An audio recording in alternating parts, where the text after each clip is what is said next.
What if everything we've been told about autoimmunity is wrong? I'm Elizabeth Yarnell. After awakening partially blind one morning in 1999, a doctor told me my multiple sclerosis would put me in a wheelchair within 10 years. I refused to accept that as the end of the story, so I started investigating. Welcome to the Inflammation Investigator, the podcast that uncovers the inflammation lurking underneath your ailments. Because autoimmune and chronic conditions should not be viewed as death knells when they are actually alarm bells. I'm a traditional naturopath and founder of the Inflammation Academy. And in 2 episodes every week, we dig into what conventional medicine might be missing. If you're living with chronic or unexplained symptoms, this investigation is for you. Your body has been trying to tell you something. Let's start listening. In the last episode, we talked a little bit about anti-inflammatory disease management. But what does that look like when it's actually put into action? So in this episode, I want to share with you directly the words of the mother of a patient that I have worked with. And because they are her words and not mine, you'll notice that I will be reading directly quite a bit more than normal in this episode. So bear with me, but here we go. In April of 2013, I began working with a 15-year-old MS patient. I'll call him Travis, who lives in a rural area of the Pacific Northwest. In this note, Travis's mother tells the story of how targeted anti-inflammatory dietary changes have helped her son avoid further exacerbations and even regain motor functions. The rest of this episode will be hearing directly from Travis's mother. Travis's first attack was September 2010, when he lost the sensation of cold on his right arm and leg. At that time, he did not show any loss of mobility, and the MRI scans were normal. On going back over my notes, I keep journals of doctors' visits on all my children. I had recorded that he complained of abdominal pain and soreness. Sore to touch that lasted from the September 17th to September 21st visit, when it went away. He also had soreness in his neck on the backside. I don't know if this is significant. Kind of looks like it to me, though. At least very interesting. It wasn't until April 2011 that he lost the feeling on his left side of his body, arm, face, and leg, and staggered when he walked. He had to use a wheelchair in the hospital, but refused one for home and instead used 2 hiking sticks.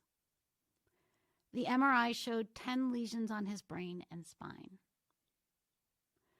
Despite a prognosis of needing a wheelchair for life, he was determined to walk, and eventually, over a month's time, went down to 1 walking stick and then to none. It wasn't a perfect gait, but he was walking without assistance.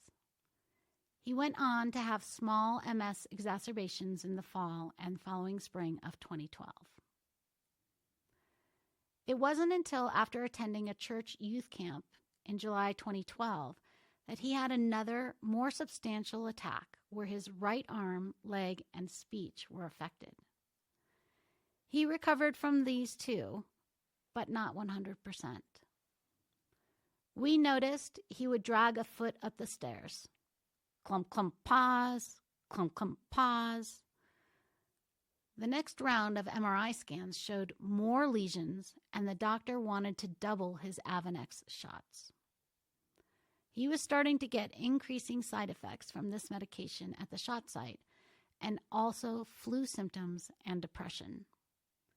This was early 2013, and our search for different answers led us to you. He did not start to have full recovery of his mobility and fine motor skills until 4 weeks after he took the mediator release test, the MRT, and began the lifestyle eating and performance LEAP dietary therapy in April of 2013. While his dragging a foot up the stairs, clump, clump, pause, clump, clump, pause, cleared up in the first few months after beginning the diet to an even left, right, going up the stairs. What we noticed in December and January of 2013, which may have occurred sooner, is that he was actually running and or trotting up and down the stairs with no balance or coordination issues. His father and I noticed what he was doing, reflected on the change, and gave thanks to God for leading us to you, the LEAP test, and the diet. We want to continue this because it is working. Travis never had a relapse after he had a nasty bronchial cold over Christmas either, which is a first. This is a big deal to us, as he has always had some relapse after bronchial colds in the past. I am looking out my window, watching my 16-year-old son chop and split wood. He basically has a log camp set up at the edge of our small forest. He recently used his chainsaw, bought with his own money, that he earned himself, to saw down some dead trees as he and his father work on forest management on our property. The trees were smallish, but nonetheless a great accomplishment. He gets great pleasure out of being able to do these things that he loves. He is healthy and so strong, and I know that without a doubt, he would not be able to do these things if he was still on the path we were on before he began the diet.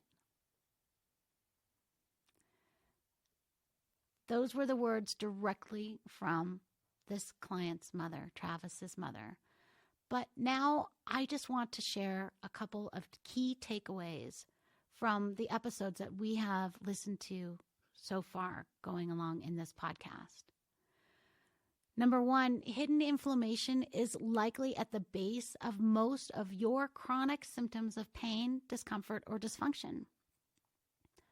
2, multiple sclerosis and other autoimmune conditions are characterized by chronic inflammation. 3, anti-inflammatory disease management is a lifestyle of heightened awareness to potential threats and proactively striving to identify and avoid the triggers that activate inflammation in our own body. 5, anti-inflammatory disease management should be practiced whether or not you are taking a disease management therapy, as you still need to eat and live in this world.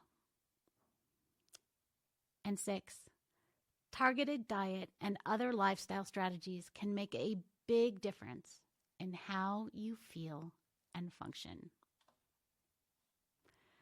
We've come a long way since the beginning, and I hope you'll stick with us and join me in the next episode where we will talk about defining multiple sclerosis and autoimmune conditions. Until then. And that's another case filed on the Inflammation Investigator.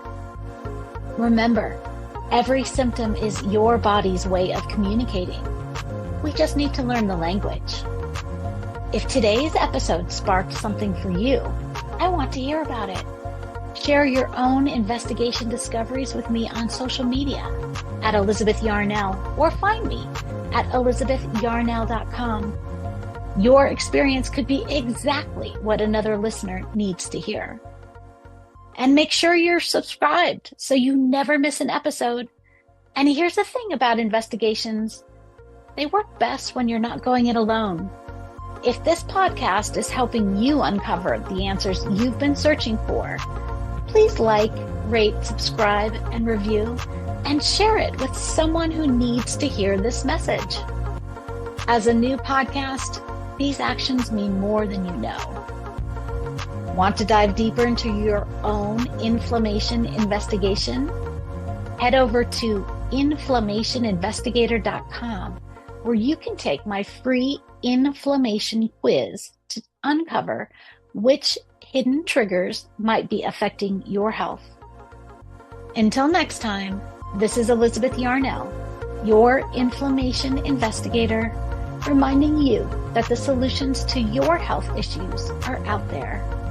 Let's find them together.